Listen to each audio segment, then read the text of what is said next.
Doma Sports Talk, worldwide, with some news from the world of boxing, y'all. So you know what time it is. You ain't in a rush to get concussed. Now let's talk middleweights. If I got it on, then it's on, right? Now, we got a fight in the middleweight division. We got about 3 champions. People ain't fighting everybody. You know what I mean? And 2 champions that just won't get fought. Got your boy Demetrius Andrade, WBO champ. And you got your boy Jamal Charlo, WBC champ. How did Jamal Charlo get the title?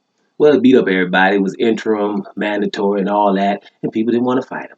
GGG was mandated to fight him. Didn't do it. Said, I ain't doing it. Simple as that. Now he's fighting a dude, Sarah Mehta. But whatever. We got in on that before. And Canelo said, I ain't doing it either. So the WBC made a new belt. Called it a new name so we don't have to do it ever again.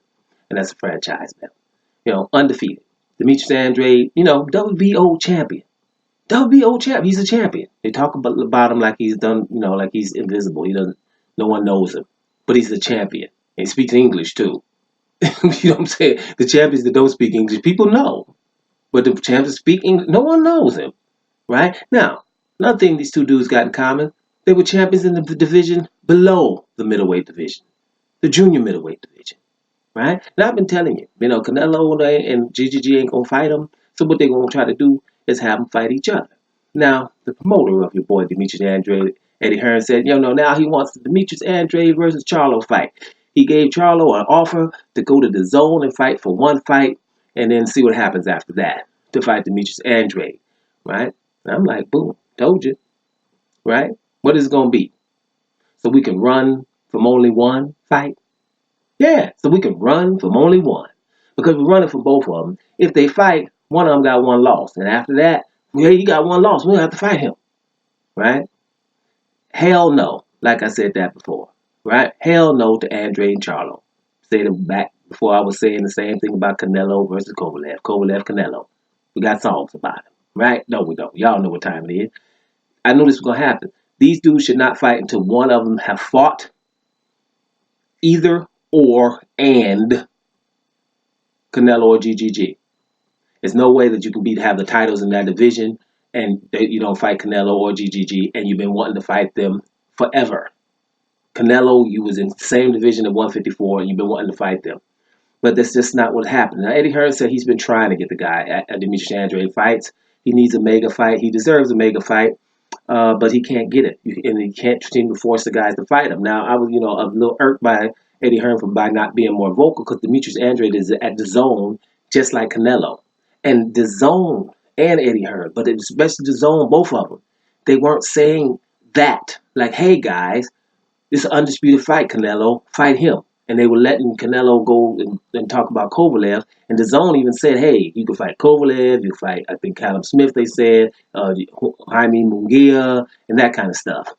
Right? But they didn't even mention Andre. You have him there, signed by you guys, and that is the key to undisputed. And everyone didn't mention it. And so I know that's on purpose. It's how do you watch boxing and be involved in boxing and you have one fight for undisputed and you don't do nothing about it? You know why? Because you're ignoring it. And anywhere and everywhere where there's a fighter going for undisputed, believe me, he will be very dangerous and people will start talking about who he fought and whatever. Like in the article they're talking, I was reading about this. It's like, hey, basically Demetrius Andrade is invisible to the casual fan. Why would he be that invisible to the casual fan? Speaking English and undefeated, a champion at 154 and 160, and been calling out Canelo since he has been an infant. And we do it often here. Canelo! And his family did not know who he was talking about when he was a baby. When they took that pacifier out, Canelo! 20 years later, the family found out it was a dude really named Canelo. They didn't know what the kid was. He didn't say mama, papa, dada, and all that stuff, did he? He said Canelo first. And he ain't got him since then. He's been doing it forever. You can't do more than that. And so they will say that he hasn't fought anybody. His resume is not this. When you say things like that about fighters, about boxers and stuff, and you're writing articles, it seems to me like it's on purpose because you're writing articles. You're able to do that, which means you should be in the know. You shouldn't say that about a fighter when you know, hey, he hasn't have this on his record, but do we have any instances, any cases where Canelo, GGG offered him a fight and he didn't take it, right? He's been calling them out. They're the reason. All super great, dangerous fighters don't have great resumes. Okay? And that's all of them. If someone is super great and dangerous, there will be problems on his resume. Because those other ones that are pretty good too, that are up there, especially that are more famous than him without fighting him, they'll be there. All of them. Terrence Crawford's another one. I'll get to him in another video again. Right? You know, Lewis, the real King Kong Ortiz in the heavyweight division. Right? Hey man, who has he really fought? When everybody won't fight him. Who is he really for? So you can keep doing it. It's like, hey, the Ukraine got their aid from the government. They got their aid. You can just stop there and it sounds cool, right? Ukraine got their aid. Yeah, after the president got caught handling his business, trying to do something else. Then they got their aid, right? I didn't rob the store. The store still got their money. I didn't rob them. Because you got caught and now you in jail. But you was going to rob them. You know what I'm saying? All of the dangerous people don't want to fight Louis the Real King Kong Ortiz, Guillermo Rigondeaux. Hey, he don't really have that many people. Yeah, because they all, Leo Santa Cruz, Abner Maris, Kyle Frampton, Leo Selby, all those wonderful names. All of them didn't want to fight him. The one in obscurity is Rigondeaux. Anui is about to be way more famous than Rigondeaux, right? Ain't done nothing bigger than beating Donaire. Rigondeaux did it way back in the day and got blackballed. Right? That's the same recipe. Who has Rigondeaux really fought? When he stepped up, right, in competitions, that's what people gonna say, 2 divisions higher against the very best fighter in the world who wouldn't meet him halfway. Yeah, that's what you're gonna call, right? It's just absolutely ridiculous. And Demetrius Andrade and Charlo are going through that right now. The middleweight division has to do this. Canelo, give up them damn belts. You, Gennady Golovkin, you've had too many Zamaretas.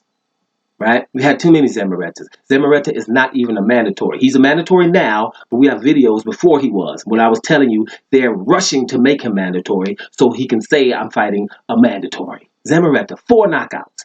And we still got GGG and Canelo over these guys. So hell no. With the effing in between. Hell effing no.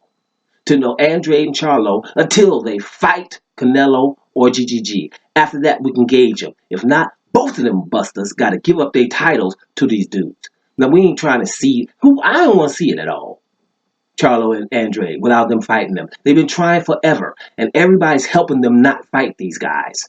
So now everybody's going to start, I told you, they're going to start clamoring for this. Like it's a fake thing, because they tell you what you want to see. Hey, everybody wants to see that. No, neither one of them will have too much from that fight. Not yet. When Charlo and Andrade fight, it needs to be for damn near all the marbles, if not all the marbles. But not like, oh, we're going to fight under these guys, like they're better. No, they got to prove it. Now, if Canelo gave up the 175-pound belt, if he's going to go to 160, then let's get busy at 160. Right? But he's talking 168. But let me tell you something. Both of these guys will go get him there too. So let's get interesting. But the bottom line about this thing is, why you got to try to unify the division. Like, hey, it's hard to get fights. Like they're prospects. How is it hard to get fights when you're champion? Do you understand? And then we talk about the people, that's under Andre. Oh, well, the WBO don't have nobody in the rankings. Well, damn near, he didn't care about that. He's trying to get Canelo or GGG. So it doesn't matter what his rankings are. And before he got to 160, you have to mention that in articles, and they don't do that. That's why things like new media and stuff like that are telling the truth about boxing. People probably don't like it, but that's what it is when it's corruption. That's why we say when it comes to undisputed, if someone becomes undisputed, bottom line is the corruption stops. And that's why boxing is allergic to it. So again, hell no. Effing to Andrade and Charlo. Bottom line. Doma Sports Talk. Worldwide. And I'm up out of here, y'all.